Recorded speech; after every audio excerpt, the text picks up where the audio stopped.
It's a rainy day here in Springfield, Missouri, but we still got the red, white, and blue lights going today. Feeling patriotic. Election day is tomorrow. I'm Monty. You're watching The Real Deal. And in the spirit of the election and things that are federal, like the IRS, for example, our first video release in our series is how to optimize your federal income tax strategy for a mortgage loan.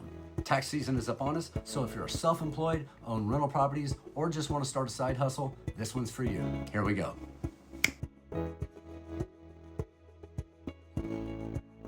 So whether you're filing soon or filing for an extension, I'm going to give you some tips on how to help reduce your personal tax liability while increasing your qualifying income for a Fannie or a Freddie loan. This video only applies to Fannie and Freddie mortgage loans for 1 to 4 unit properties.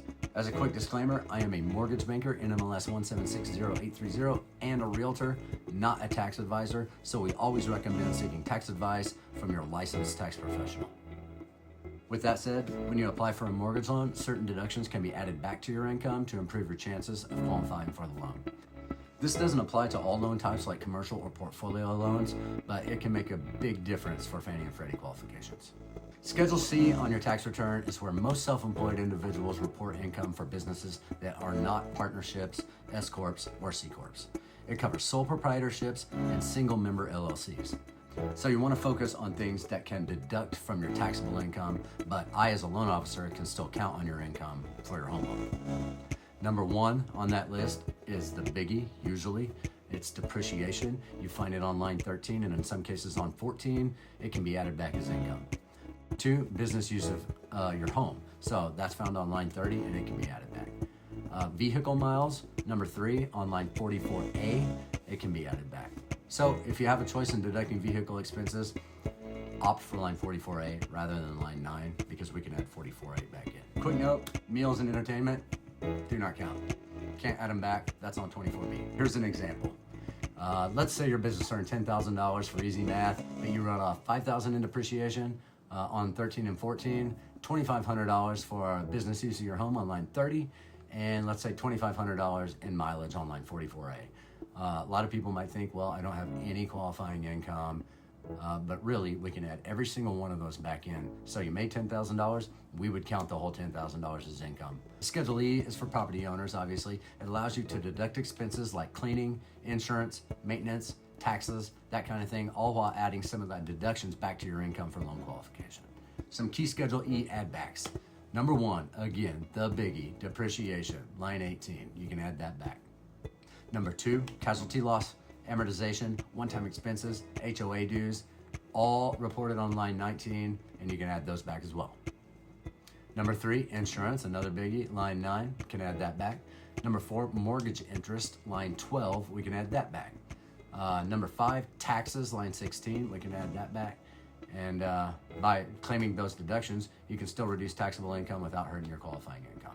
So let's go over a quick example for Schedule E's. Let's say your property income, line 3 was $30,000, but deductions reduced your taxable income to $50. So for this example, those deductions are $4,758 in insurance on line 9, $6,800 in mortgage interest on line 12, $1,200 in repairs on line 14, $8,326 in taxes on line 16, $4,000 in depreciation on line 18, and that gets you $50 in taxable income. Once that add-backs are considered, is $25,084, which is a huge difference. Filing S-Corp, here's the add-backs. W-2 income, K-1 income, box 1 and 2, and amortization, casualty loss, and depreciation on lines 14 and 15 of the 1120S. Subtractions that we can't add back include mortgage notes on Schedule L, line 17, meals and entertainment, Schedule M1, line 3B, and non-recurring other income, line 5 on the 1120S. In most cases, don't count on being able to count any short-term capital gains as income. So what are the key takeaways here? Well, number 1, I would say claiming deductions is essential to reducing tax liability, but it's important to structure them in ways that can benefit you for a home loan as well. Always claim all eligible deductions no matter what. Even if you made purchases late in the year or if it wasn't very much, still claim all of them, like taxes, insurance, one-time repairs. They won't hurt your loan qualification, and even if they're not much, they add up. Thanks for watching. If you found this video helpful, please like and subscribe. This is the first video in the Real Deal series, but I'll be posting regular updates to keep you informed on maximizing your financial potential, whether you're a first-time home buyer or a seasoned investor. The next video is on new tax changes for 2025. If you have any questions, just drop them in the comments below and I'll do my best to answer. Or if you want personalized guidance, feel free to reach out. Until next time, keep keeping it real estate, and I'll see you in the next video.